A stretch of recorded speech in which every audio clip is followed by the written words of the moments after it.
Hi guys, welcome to my YouTube channel Megha vlogs.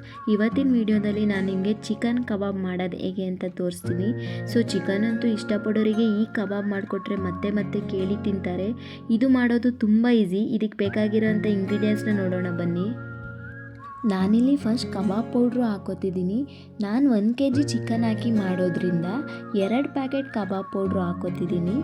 Next ನಾನಿಲ್ಲಿ ಮನೆಯಲ್ಲೇ ಮಾಡಿರೋ ಶುಂಠಿ ಬೆಳ್ಳುಳ್ಳಿ ಪೇಸ್ಟ್ ಹಾಕೋತಿದ್ದೀನಿ. 1.5 ಸ್ಪೂನಷ್ಟು ಹಾಕ್ಕೊಂಡ್ರೆ ಸಾಕು. ಮತ್ತು 1 ಸ್ಪೂನಷ್ಟು ಗರಂ ಮಸಾಲ ಹಾಕೋತಿದ್ದೀನಿ. ನೆಕ್ಸ್ಟ್ ನಾನಿಲ್ಲಿ ಮೊಟ್ಟೆ ಹಾಕೋತಿದ್ದೀನಿ. ನಾನು 1 kg ಚಿಕನ್ ಹಾಕೊಳ್ಳೋದ್ರಿಂದ 2 ಮೊಟ್ಟೆ ಹಾಕೋತಿದ್ದೀನಿ. ಅರ್ಧ kg ಚಿಕನ್ ಹಾಕಿ ಮಾಡಿದರೆ ಒಂದೇ ಮೊಟ್ಟೆ ಸಾಕಾಗುತ್ತೆ. ಮತ್ತು ಸ್ವಲ್ಪ ಬಿಳಿ ಎಳ್ಳು ಸೇರಿಸ್ಕೊತಿದ್ದೀನಿ. 1 ಸ್ಪೂನಷ್ಟು ಆದರೆ ಸಾಕು. ಮತ್ತು ಅರ್ಧ ನಿಂಬೆ ಹಣ್ಣಿನ ಹುಳಿ ಹಾಕೋತಿದ್ದೀನಿ. ಇವಾಗ ಗಂಟಿಲ್ದೇ ಇರೋ ಥರ ಮಿಕ್ಸ್ ಮಾಡ್ಕೊಳ್ಳೋಣ. ನೋಡಿ, ನೀವು ತಕ್ಷಣ ಮಾಡ್ಕೊಳ್ಳೋದಾದರೆ ಅರ್ಧ ಗಂಟೆ ಬಿಟ್ಬಿಟ್ಟು ಮಾಡ್ಕೊಳ್ಬೋದು. ಅದನ್ನೇ ನೀವು ಸಂಜೆ ಮಾಡ್ಕೊಳ್ಳೋದಾದರೆ ಮಧ್ಯಾಹ್ನನೇ ಕಲಸಿ ಇಡಿ. ಮಧ್ಯಾಹ್ನ ಮಾಡ್ಕೊಳ್ಳೋದಾದರೆ ಬೆಳಿಗ್ಗೆನೇ ಕಲಸಿಡಿ. ಬಟ್ ಟೇಸ್ಟ್ ಮಾತ್ರ ತುಂಬ ಚೆನ್ನಾಗಿ ಬರುತ್ತೆ. ಇವಾಗ ಗಂಟಿಲ್ದರ ಥರ ಮಿಕ್ಸ್ ಮಾಡ್ಕೊಂಡಿದ್ದೀನಿ. ಸೊ ಇವಾಗ ಚಿಕನ್ ಹಾಕೋತಿದ್ದೀನಿ. ನಾನು 1 kg ಹಾಕುವಷ್ಟು ಚಿಕನ್ ಹಾಕೋತಿದ್ದೀನಿ. ಇದೆಲ್ಲ ಹಾಕ್ಕೊಂಡು ಚೆನ್ನಾಗಿ ಮಿಕ್ಸ್ ಮಾಡ್ಕೊಳ್ಳೋಣ. ನೆಕ್ಸ್ಟ್ ಇವಾಗ ಕರಿಬೇವಿನ ಸೊಪ್ಪು ಹಾಕೊಳ್ಳೋಣ. ಕರಿಬೇವಿನ ಸೊಪ್ಪು ಹಾಕೋದ್ರಿಂದ ಟೇಸ್ಟ್ ತುಂಬ ಚೆನ್ನಾಗಿ ಬರುತ್ತೆ ಕಬಾಬು.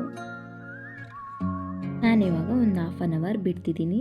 ನೀವು ಬೇಕಿದ್ರೆ ಫ್ರೀಝರಲ್ಲಿ ಕೂಡ ಮ್ಯಾರಿನೇಟ್ ಆಗೋಕ್ಕೆ ಬಿಡ್ಬೋದು. ಇವಾಗ ಮ್ಯಾರಿನೇಟ್ ಆಗಿದೆ. ಎಣ್ಣೆ ಕಾಯಕ್ಕೆ ಇಟ್ಕೊಂಡಿದ್ದೀನಿ. ಎಣ್ಣೆ ಕೂಡ ಕಾದಿದೆ.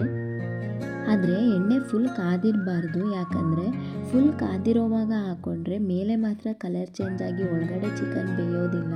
ಬೇಕಿದ್ರೆ ನೀವು ಚಿಕನ್ ಪೀಸಸ್ನ ಚಿಕ್ಕದಾಗಿ ಕೂಡ ಕಟ್ ಮಾಡಿಸ್ಕೊಳ್ಬೋದು. ನಾನಿಲ್ಲಿ ಮೀಡಿಯಮಾಗಿ ಕಬಾಬ್ ಕಟ್ಟಿಂಗ್ ಅಂತಲೇ ಮಾಡಿಸ್ಕೊಂಡು ಬಂದಿದೆ. ನಿಮ್ಗೆ ಇಷ್ಟ ಆಗೋದಿಲ್ಲ ಅಂದರೆ ಚಿಕ್ಕದಾಗೆ ಕಟ್ ಮಾಡಿಸ್ಕೊಳ್ಳಿ. ಆವಾಗ ಟೇಸ್ಟ್ ಕೂಡ ಚೆನ್ನಾಗಿರುತ್ತೆ. ಸೊ ಇವಾಗ ಇದನ್ನು ಮೀಡಿಯಮ್ನಲ್ಲೇ ಇಟ್ಕೊಂಡು ಮಿನಿಮಮ್ ಒಂದು 4 5 ನಿಮಿಷ ಬೇಯಿಸ್ಕೊಳ್ಳಿ. ಫುಲ್ ಕಲರ್ ಚೇಂಜ್ ಆಗಬೇಕು, ಅಲ್ಲಿವರೆಗೂ ಬೇಯಿಸ್ಕೊಂಡ್ರೆ ಸಾಕು. ಇವಾಗ ಕಬಾಬ್ ರೆಡಿಯಾಗಿದೆ. ನೀವು ಈ ಈಸಿ ರೆಸಿಪಿನ ಮನೇಲಿ ಒಂದು ಸಾರಿ ಟ್ರೈ ಮಾಡಿ. ಹೇಗಿದೆ ಅಂತ ಕಮೆಂಟ್ ಕೂಡ ಮಾಡಿ. ಇದೇ ರೀತಿ ಈಸಿ ರೆಸಿಪಿಗೋಸ್ಕರ ಮೇಘಾ ವ್ಲಾಗ್ಸ್ನ ಸಬ್ಸ್ಕ್ರೈಬ್ ಮಾಡ್ಕೊಳ್ಳಿ. ನಿಮಗೆಲ್ಲ ಈ ವಿಡಿಯೋ ಇಷ್ಟ ಆದಲ್ಲಿ ಲೈಕ್ ಮಾಡಿ, ಶೇರ್ ಮಾಡಿ, ಕಮೆಂಟ್ ಮಾಡಿ. ಸಬ್ಸ್ಕ್ರೈಬ್ ಮಾಡ್ಕೊಳ್ಳೋದನ್ನ ಮರಿಬೇಡಿ. Thank you.